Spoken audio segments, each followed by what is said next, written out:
최강래를 위해선 좋은 것보다 나쁜 것을 피하셔야 합니다. 최적의 뇌 성능을 위해 뇌로 가는 영양분, 맛을 관리해야 하는데요. 뇌를 망가뜨리는 음식이 있습니다. 특히 설탕, 액상과당과 같이 빠르게 기분이 좋아지는 정제된 당은 빠르게 뇌도 망가뜨립니다. 이 요주의 단맛을 관리하는 법을 알려드리겠습니다. 구독, 좋아요, 끝까지 시청 부탁드리겠습니다. 지난 영상에서 단맛이 다이어트를 방해할 뿐만 아니라 뇌의 성능을 떨어뜨리는 주범이 될 수 있다고 강조해 드렸는데요. 그걸 알면서도 단맛을 줄이기란 정말 쉽지 않습니다. 중독성이 있기 때문입니다. 그래서 오늘은 두뇌 트레이닝 관점에서 단맛을 조절하는 방법 4가지를 알려드리겠습니다.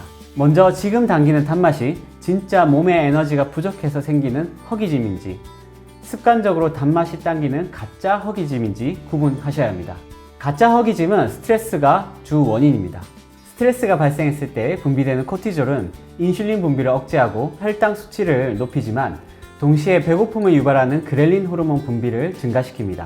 이는 스트레스 상황에서 몸의 에너지를 충분히 쓸 수 있게 하는 대처인데요. 만성적으로 일어났을 때는 식욕 조절 중추와 몸속 당 대사 작용이 망가지게 됩니다.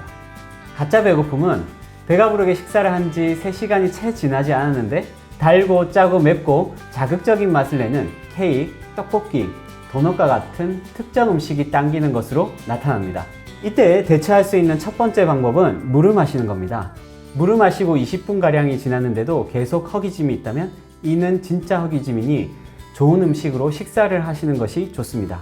견과류나 단맛이 있으면서 포만감이 있는 양배추, 토마토와 같은 채소를 섭취하거나 배와 같은 과일을 섭취하는 것도 추천드립니다.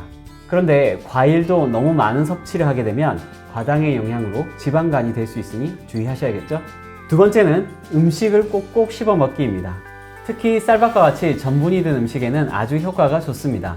음식을 30번 이상 꼭꼭 씹어 먹으면 입에서 다량의 침이 분비되고 침 속의 아밀라아제라는 효소가 전분을 빠르게 분해해서 당분을 만들게 됩니다.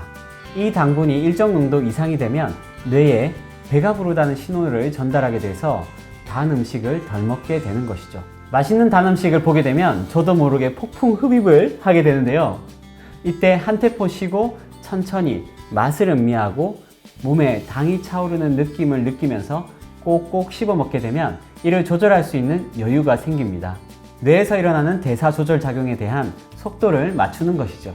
또 턱을 움직이는 저작 운동으로 뇌의 혈류를 늘릴 수 있어서 아주 좋은 두뇌 활성화 방법입니다. 어렵지 않으니 단 음식을 먹을 때 꼭 한번 실천해 보시기 바랍니다. 세 번째, 그래도 단맛을 포기할 수 없다면 대체 식품을 활용하는 방법이 있습니다. 설탕을 대체할 수 있는 천연 감미료로 자알리톨과 에리스리톨, 스테비아를 추천드립니다. 유전자 조작을 하지 않는 제품으로 쓰는 것이 좋겠죠? 이들 감미료는 단맛을 내지만 정제된 당처럼 인슐린 분비를 급격히 느리지 않는 특성이 있습니다. 그러나 시중의 다이어트 음료에 많이 들어있는 아스파탐, 수크랄로스, 아세살팜 칼륨은 정말 피해야 할 감미료입니다. 이들은 인슐린 수치를 높이지 않지만 위험성을 갖고 있습니다. 아스파탐이 단맛을 내면서 분해되어 나온 메탄올은 간에서 독소로 변환되어 각종 염증 반응을 일으키고 암을 유발할 수 있다고 알려져 있습니다. 수크랄로스, 아세살팜 칼륨은 세포의 소포체 스트레스를 만들어서 체내 렙틴 저항성을 일으키고요. 오히려 식욕을 부추깁니다. 각종 종양의 원인이 되기도 하고요. 액상과당이 든 것은 물론이고 단맛이 나는 다이어트 음료 중에 아스파탐, 수크랄로스, 아세살팜 칼륨이 들어있는 음료는 정말 피해야 합니다. 시중에 파는 막걸리에도 아스파탐이 들어있으니 영양성분표, 원재료명을 유의해서 보시고 구매하시는 것이 좋습니다. 그래서 추천드리는 대체 음료는 역시 물이고요. 탄산수나 미네랄이 충분히 함유된 녹차, 둥글레차, 돼지감자차, 작두콩차, 생강차 등을 추천드립니다. 음료만 잘 마신다 하더라도 기분이 좋아지고 뇌 성능을 더 향상시킬 수 있을 겁니다. 단맛은 뇌의 보상중추를 자극하기 때문에 의지를 발휘하고 지속적인 노력을 하지 않으면 조절하기가 쉽지가 않습니다.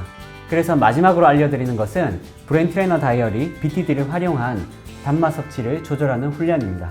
브레인트레이너 다이어리를 쓰는 핵심 목적은 자신도 모르게 섭취할 수 있는 단 음식에 대해서 인식하고 기록을 해보고 의도적인 조절이 잘 진행되고 있는지 객관화하는 데 있습니다. 그 추이를 쭉 살펴보고 현황을 인지함으로써 충동적으로 단맛을 선택하는 것을 어느 정도 억제할 수 있고요. 강한 의지를 갖고 한다면 습관을 완전히 개선할 수도 있습니다. 쓰는 방법은 간단합니다.